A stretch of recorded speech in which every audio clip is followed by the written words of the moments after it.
Today we are learning more about introduction to business finance. Introduction to business finance. Ah, Business finance is the study of various sources of finance in the business. Ah, the word business finance is made up of two words, that is the business and the finance. Business is an economic activity which aims to make profit by providing a product that will meet market needs. Then when we come on the side of finance, finance is the process of raising funds or capital for any kind of expenditure. Now that is a finance. And then in also business finance, we have to know the basics of business finance. Those are, let's say, everything related to financial institution and the business. We have to know them. That is, we have to know what is finance. So those are the basics. The basics of business finance.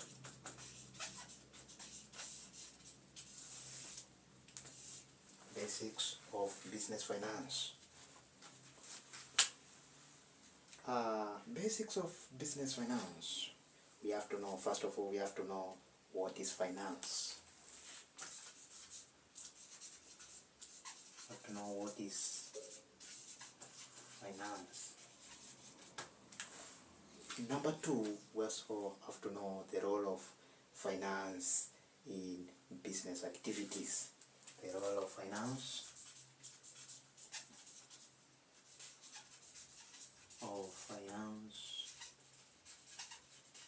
in business activities. Then we have also to know the source of finance.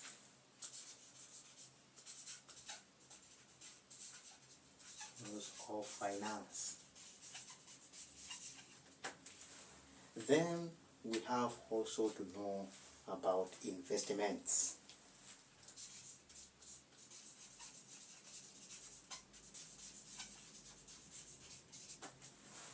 And finally, we have also to know the time value of money. Time value of money.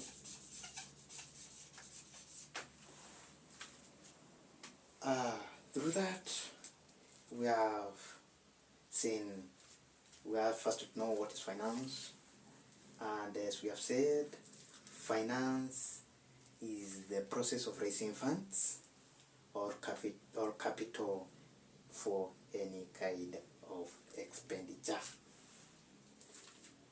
Through that, we have to know also finance is mostly concerned with two things. Finance is concerned with two things. Number one is raising funds, which is the same as financing, and number two is investing money properly. That is what finance is concerned with. Raising money, which is the same as financing.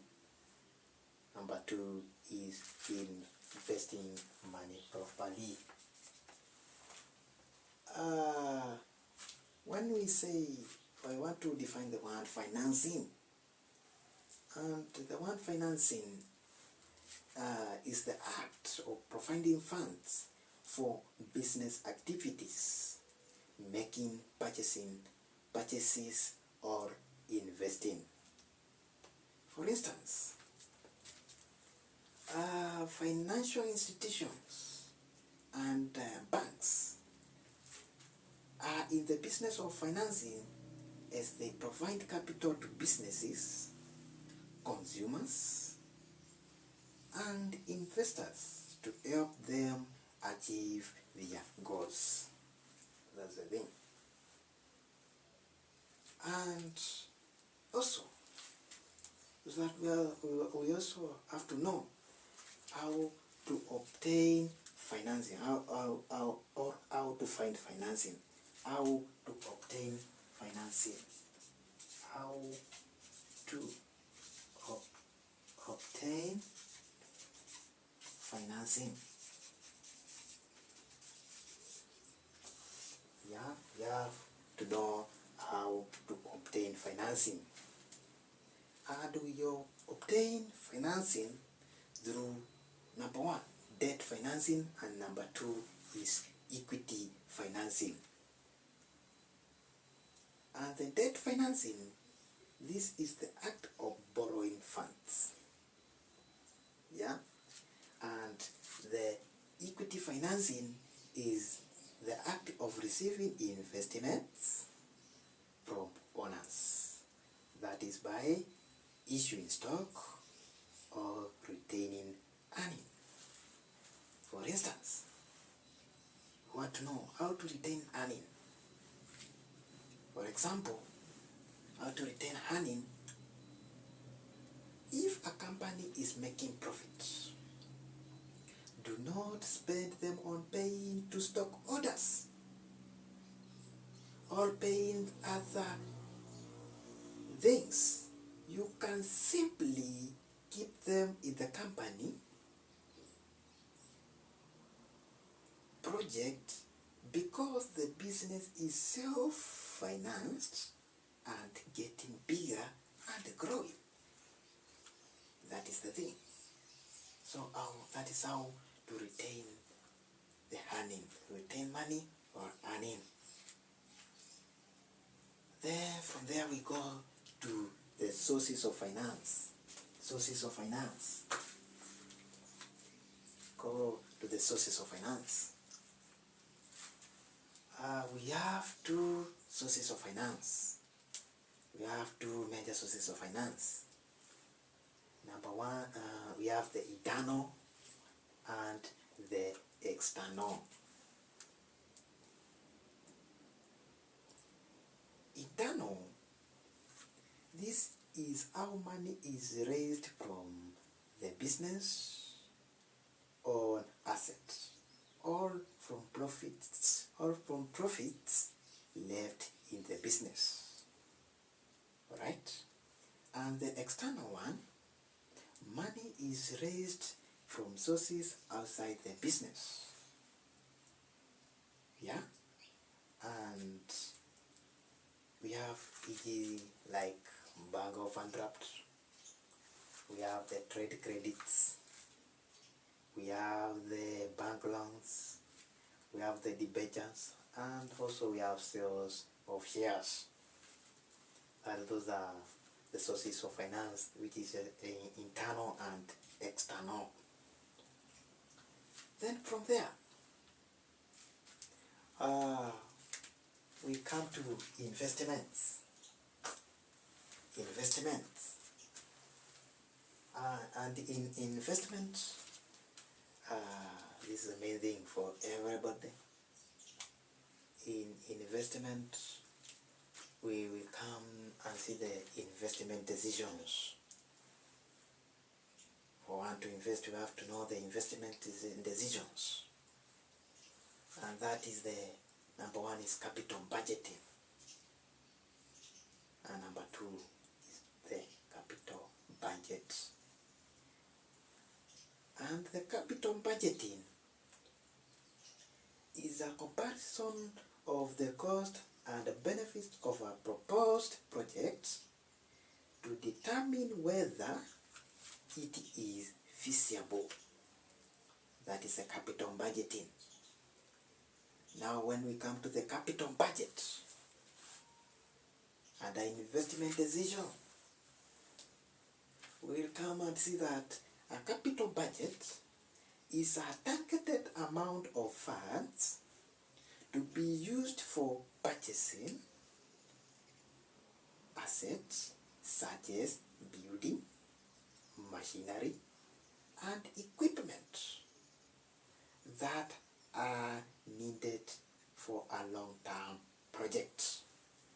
That is the capital budgeting.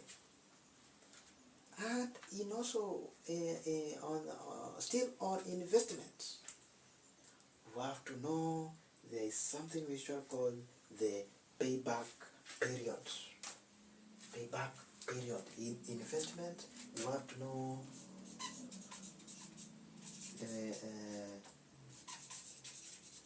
something we shall call the payback period. And the payback period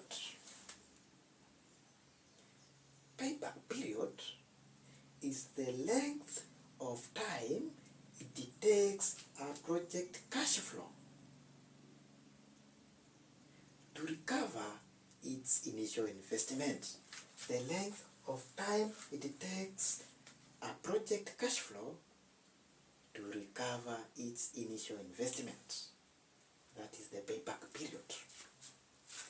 And you have to understand that under the payback method, projects with the shorter payback period are referred to longer ones. Reasons? Because business people refers lesser risks. Right? That is the thing.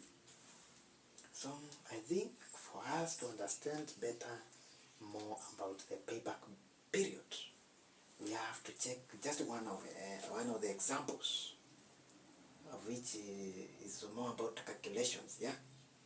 So hapo lazima tunguze hesabu, and the example I will just, I don't know, I use it now. Let me use the word Bernard. I say Bernard intended to invest in a project which cost 800,000.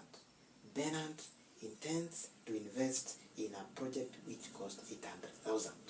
This is remember, this is an example of payback period. We want to know how it works, the payback period.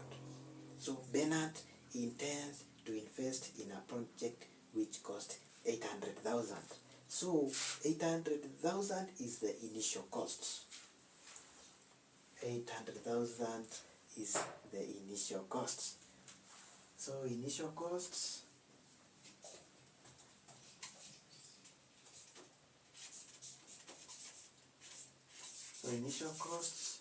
is 800,000. That is the initial cost. And the expected cash flow are as follows. So, and when we are given the expected cash flow, we are likely to advise whether Bernard should continue with the project or to stop. So, the expected cash flow are as follows. Let's take, for instance, year one. He wanted the payback, his payback period to be for 5 years. That's now, for instance. So let's say year one.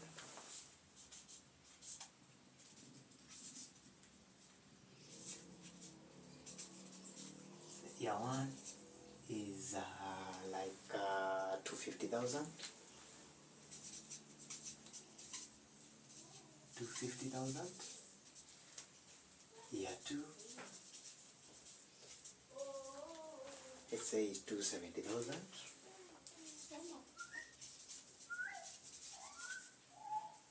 Year three, let's say 280,000. 280,000. Year year 4, let's say is 305,000, so for instance, and year 5, let's say is like 295,000.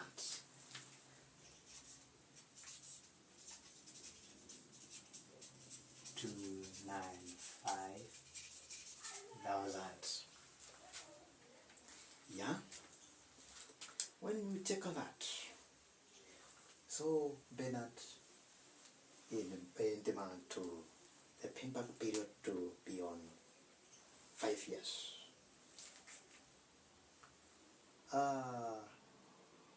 First, you have to add the amount for the years. So you come here and say 250,000. When you add with the year 2, you will come to say this plus this, you get 520,000. Yeah. When you add 520 plus 280, you will get 800,000. Come to get 800,000. When you add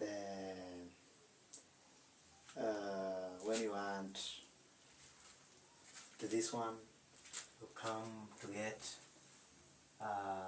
this one is 0, 0, 0. Come to get this one is 5, 0, and this one is 105,000.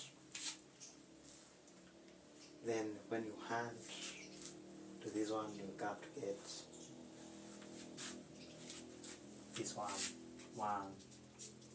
400,000. Yeah, right. So the thing is done like that. So you'll get your answer like that. So what is the payback period?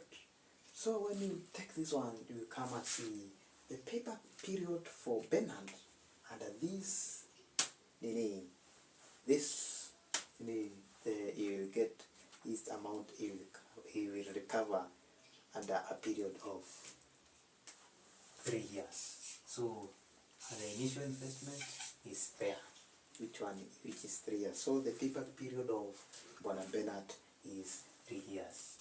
So payback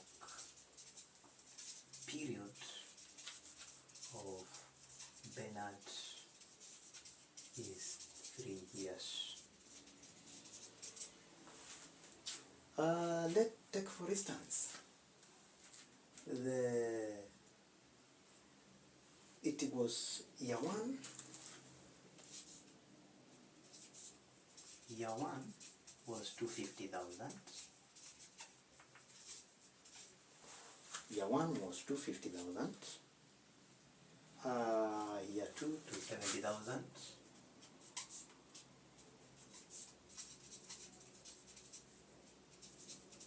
To 70,000. Year 3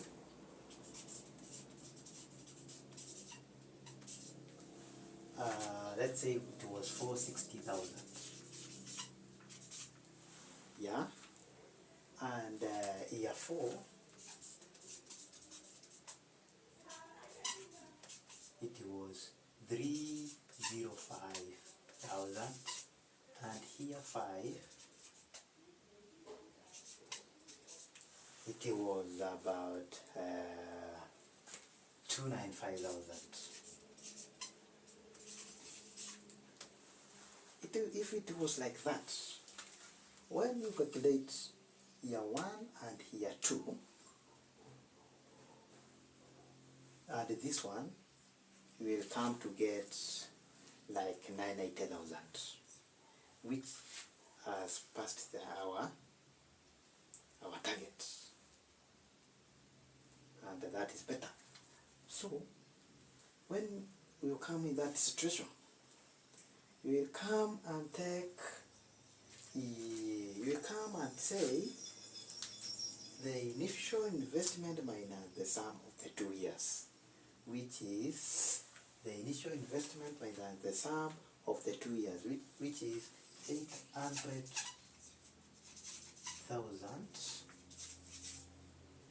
800,000 you minus with the sum of 2 years, which is this plus this, you get 520,000. When you minus, you get this is 280,000. 280,000, that is the money that was expected for year 3. Then we want to see where was our payback period, the duration for period, the payback period. We want to see the payback period. To get our payback period, we will come and say the cash needed in year 3, you divide with year 3 cash flow, where we will say this one is the cash needed in year 3, which is 280,000. You divide with cash flow in year 3, which is 460,000. Which is 460,000. When you divide, you come to get this and this, this and this. You will come to get like 0.61. 0.61. So yeah, you come to get 0.61. 0.61.